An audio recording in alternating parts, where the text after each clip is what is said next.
سامنے دوست اور اندر ہی اندر میں دشمنی کا پورا کردار ادا کرتے ہیں۔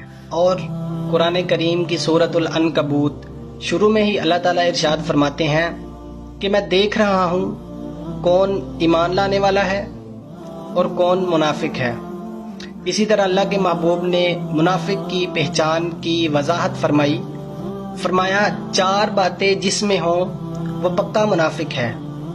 فرمایا پہلی بات، جس کو امانت دار بنایا جائے وہ خیانت کرے، اور دوسری بات جب بولے تو جھوٹ بولے، تیسری بات کہ جب وہ معاہدہ کرے تو خلاف ورزی کرے، چوتھی بات کہ جب وہ کسی سے جھگڑا کرے اور گالی گلوچ کرے۔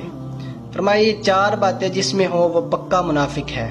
اور بدقسمتی سے ہم اس مسلم معاشرے میں رہتے ہیں جس میں یہ چیزیں عام ہیں۔ مزید